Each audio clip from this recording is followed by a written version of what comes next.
श्री शक्ति नमः। ओम श्री शक्ति नमः। ओम श्री शक्ति नमः। अठेकादशो अध्याय जन्म मेजय का राजा बनना और उटंग की प्रेरणा से सर्प शस्त्र करना आस्तिक के कहने से राजा द्वारा सर्प शस्त्र रोकना। सूर्य बोले सभी मंत्रियों ने राजा परीक्षित को मृतक तथा उनके पुत्र जन्मेजय को अबोध जानकर उनकी परलोक संबंधी क्रियाएं सम्यक प्रकार से संपन्न की। शरीर दग्ध हो जाने से भस्मीभूत हुए राजा को उन मंत्रियों ने गंगा के किनारे अगरू से बनाई गई सीता पर रखा। काल मृत्यु को प्राप्त परीक्षित की औदर्व दैहिक क्रिया राजा के पुरोहित द्वारा वैदिक मंत्रों के साथ विधिवत संपन्न की गई। मंत्रियों ने ब्राह्मणों को गाय, सुवन, अनेक प्रकार के अन्न तथा नाना प्रकार के वस्त्र युद्धशील रूप में दर्शन दिए। तत्पश्चात मंत्रियों ने प्रजाओं के प्रति प्रीति संवर्धन करने वाले राजपुत्र जन्मेजय को शुभ मुहूर्त में सुंदर राज सिंहासन पर आसीन किया। पूर्ववासी तथा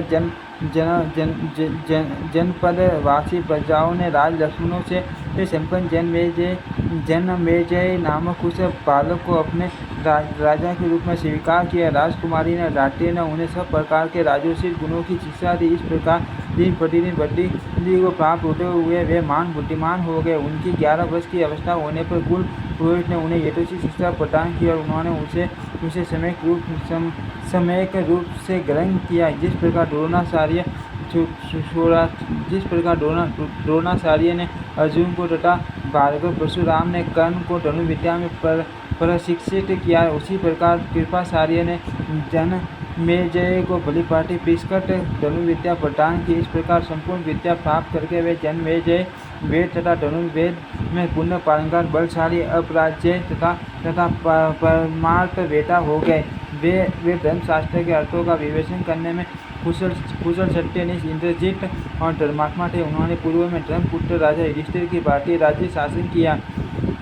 इसके बाद शिवन वर्मा नाम वाले काशीपति राजा ने शुभ गुणों वाली अपनी कन्या वपुष्ट माँ का पानी ग्रहण जन्मेजय के साथ संपन्न कर दिया। जिस प्रकार प्राचीन काल में काशी राज की पुत्री को मारकर विचित्र वीर्य तथा सुभद्रा को पाकर अर्जुन ने अत्यंत आदित हुए थे, उसी प्रकार उस श्याम नयनों वाली को अपनी कांता के रूप में पाकर जन्मेजय का अति प्रसन्न हुए। कमल पत्ते के समान नेत्रों वाली उस वपुष्ट माँ के साथ वनों और उपवनों में राजा जन्मेजय उसी प्रकार विहार करने लगे। जिस प्रकार इंद्राणी के साथ इंद्र उनके द्वारा सुखपूर्वक शिक्षित प्रजा अति संतुष्ट थी। जन्मेजय के कार्य कुशल सभी मंत्री समस्त कार्यों को सम्यक प्रकार से करते थे।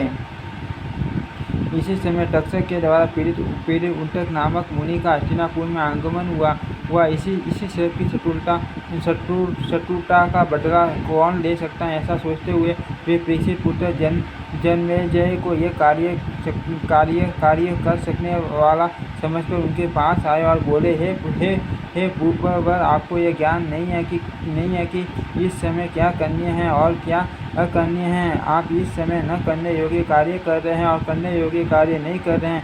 आप सदस्य दोषहीन, पुरुषार्थ रहित, वैर भाव के ज्ञान से शून्य, प्रतिकार आदि उपायों को न जानने वाले तथा बालकों के समान स्वभाव वाले राजा से अब मैं क्या कहूँ। जन्मेजय बोले, मैंने किस शत्रुता को नहीं जाना और उसका प्रतिकार नहीं किया। हे महाभाग, आप मुझे वह बताएं जिससे मैं उसे संपन्न कर सकूं।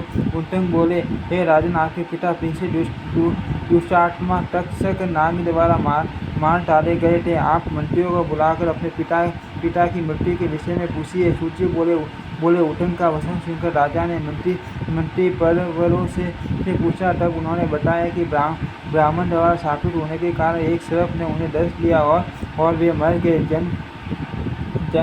जन्मेजय बोले, मेरे पिता राजा परीक्षित की मृत्यु का कारण तो मुनि द्वारा प्रदत्त शाप था।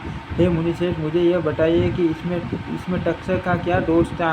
उटंग बोले, तक्षक ने कश्यप नामक ब्राह्मण को दंड देकर आपके पिता तक पहुँचने से रोक दिया था। हे राजन, आपके पिता का हंता व तक्षक ये आपका शत्रु नहीं है। भूप प्राचीन काल में मुनि रुरु की भार्या को सबने ने दर्श लिया था और वह मर गई थी। वह अविवाहित थी। मुनि रुरु ने अपनी उस प्रिया को पुनर्जीवित कर दिया और उन्होंने वहीं पर अत्यंत भीषण प्रतिज्ञा की कि मैं जिस किसी भी सर्प को देखूंगा उसे तत्काल आयु से मार डालूंगा। हे राजे, इस प्रकार प्रतिज्ञा करके हाथ में शस्त्र लेकर मुनि रुरु सर्पों का वध करते हुए इधर उधर घूमते रहे। एक बार उन्हें वन में एक बूढ़ा ढुंढुर सांप दिखाई दिया। वे लाठी उठाकर रोष पूर्वक उसे मारने के लिए तत्पर हुए। तब ढुंढुर ने उन ब्राह्मण से कहा, हे विप्र, मैं आपके प्रति कोई अपराध नहीं कर रहा हूँ, तो फिर आप मुझे क्यों मार रहे हैं? रुरु बोले, मेरे प्राण प्रिय भार्या को सर्प ने डस लिया था और उसकी मृत्यु हो गई थी। अर्थ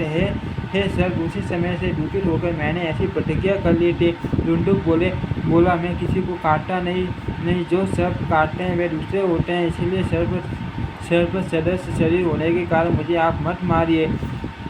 उन बोले, मनुष्य के समान उसकी सुंदर वाणी सुनकर रुरु ने पूछा, आप कौन हो और ढुंढुर योनि को कैसे प्राप्त हो गए? सर्प बोला, हे विप्र, पहले मैं ब्राह्मण था और खगम नाम का मेरा एक ब्राह्मण मित्र था। वह धर्मात्माओं में श्रेष्ठ, सत्यवादी तथा जितेंद्रिय था।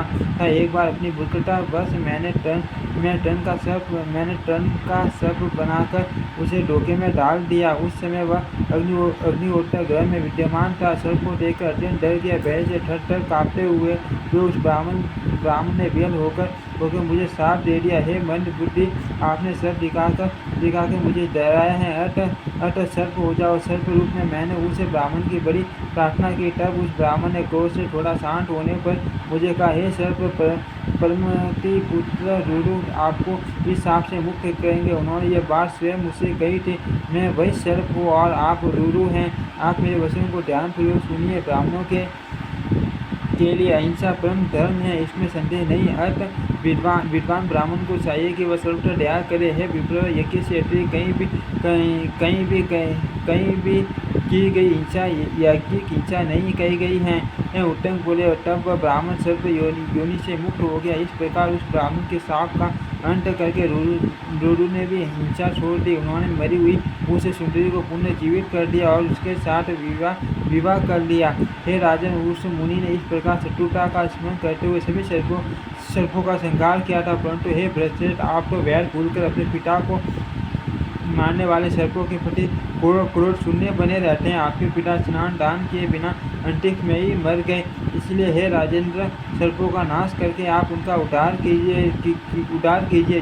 जो पुत्र पिता के शत्रुओं से बदला नहीं लेता, वह जीते हुए भी मृतक तुल्य हैं। हे नरश्रेष्ठ, जब तक आप सर्पों का विनाश नहीं करते तब तक आपके पिता की दुर्गति रहेगी। हे महाराज, आप देव यज्ञ के व्याज से अपने पिता की शत्रुता का स्मरण करते हुए सर्पसप्त नामक यज्ञ कीजिए।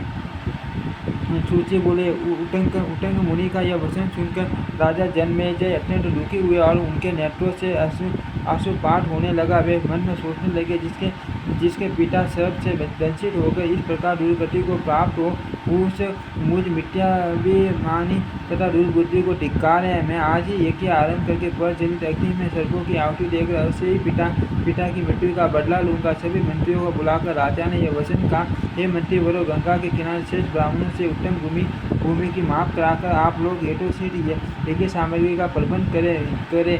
हे मेरे बुद्धिमान मंत्रियों, 100 खंभों वाले एक सुरम्य मंडप का निर्माण कराकर आप लोग उसमें आज ही यज्ञ के लिए वेदी का भी निर्माण संपूर्ण करा ले। उस यज्ञ के अंग रूप में विस्तार सहित सर्प शस्त्र भी करना है। माँ मुनि उत्तंग उस यज्ञ के होता होंगे और तक्ष नाग उसमें यज्ञ पशु होगा। आप लोग शीघ्र ही सर्वज्ञाता एवं वेद पारंगामी ब्राह्मणों को आमंत्रित करें।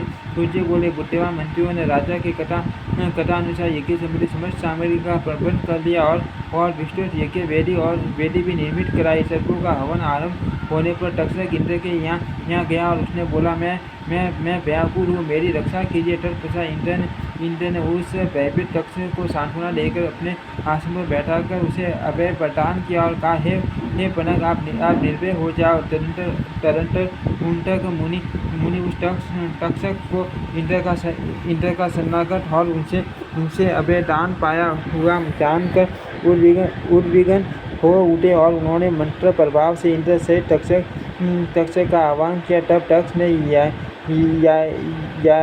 यायावर वंश में उत्पन्न जरट का रूप पुत्र धर्मनिष्ठ आस्तिक नामक मुनि का स्मरण किया। वे मुनि बालक आस्तिक वहां आकर जन्मेजय की प्रशंसा करने लगे। राजा जन्मेजय उस बालक को महान पंडित देखकर उसकी पूजा की। पूजन अर्चन करके राजा ने अपनी मनोवांछित वस्तु मांगने के लिए उससे निवेदन किया। तब आस्तिक ने याचना की, हे माँ बाप, इस यज्ञ को समाप्त किया जाए। उसने सत्य वचन में आबद्ध राजा से बार बार ऐसी प्रार्थना की। तत्पश्चात मुनि के वचनानुसार राजा ने सर्पों का हवन बंद कर दिया और फिर व्यासम पायन ऋषि ने उन्हें विस्तार पूर्वक महाभारत की कथा सुनाई।